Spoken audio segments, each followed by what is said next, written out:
اگر متفق علیہ حدیث کچھ اور بتائے اور نچلے درجے کی کتب حدیث اس سے مختلف مضمون بتائے اور تطبیق نہ ہو سکے تو کس کو اختیار کیا جائے گا؟ متفق علیہ درست قاعدہ ہے نا.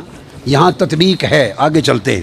مگر امام بخاری نے روایت کیا کہ حضور علیہ السلام نے فرمایا بندے کو جب قبر میں رکھ دیا جاتا ہے اور اس کے دفنانے والے جب چلے جاتے ہیں اِنَّهُ لَيَسْمَعُ قَرْعَ نِعَالِهِمْ، عام میت بھی واپس جانے والوں کی جوتوں کی آہٹ سنتا ہے. یہ متفق علیہ حدیث کے الفاظ ہیں. اِنَّهُ لَيَسْمَعُ قَرْعَ نِعَالِهِمْ، پلٹنے والوں کے جوتوں کی آہٹ سنتا ہے. ہم جھگڑے کرتے پھرتے ہیں، خدا کا خوف ہونا چاہیے. عام میت پلٹ کے جانے والوں کی جوتوں کی آہٹ سنتا ہے. آپ کہتے ہیں اولیاء قبروں میں آپ کا سلام نہیں سنتا.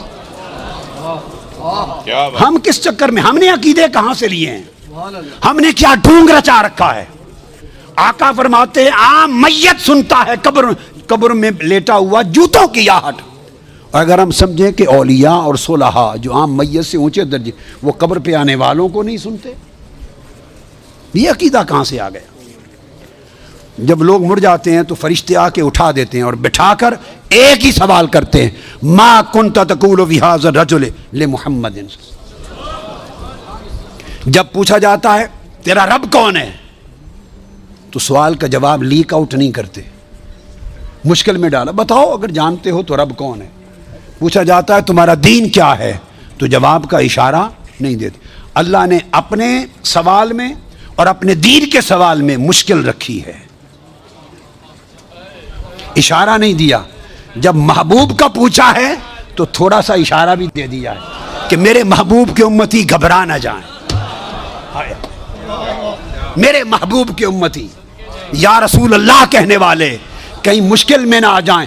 برے میرے سوال کا جواب نہ آئے دیکھ لیں گے، میرے دین کا سوال اس کا جواب نہ آئے دیکھ لیں گے، میرے مصطفیٰ کے سوال میں کوئی فیل نہ ہو. آسانی کی.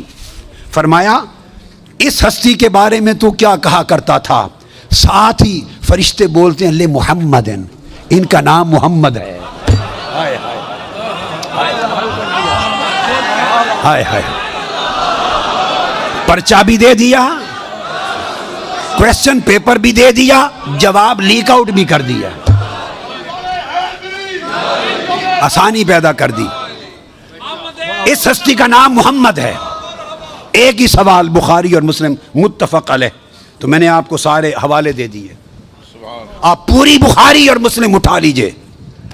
کہیں بخاری اور مسلم میں اللہ کی عزت کی قسم میں نے کئی بار، مگر حرم مدینہ میں اور حرم مکہ میں اول لفظ سے آخر لفظ تک بخاری اور مسلم کے ختم کیے.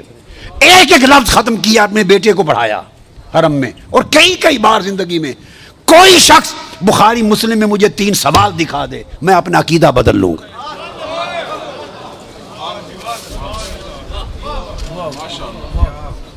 بخاری اور مسلم ایک ہی سوال بتاتی ہے، اس ہستی کے بارے میں کیا کہا کرتا تھا اور ان کا نام محمد ہے صلی اللہ علیہ وسلم.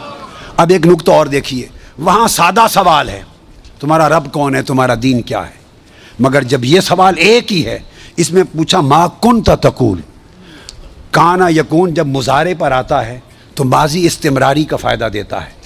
یہ نہیں پوچھا جائے گا جب قبر میں پردے اٹھا دیے جائیں گے اور چہرہ مصطفیٰ سامنے ہوگا، ملائکہ کے ہاتھ میں گرز ہوں گے کہ کیا جواب دے پاتا ہے یا نہیں. جب چہرہ مصطفیٰ سامنے ہوگا تو ہر بھولے ہوئے کو بھی سبق یاد آ جائے گا، پتہ چل جائے گا یہ تو مصطفیٰ ہے.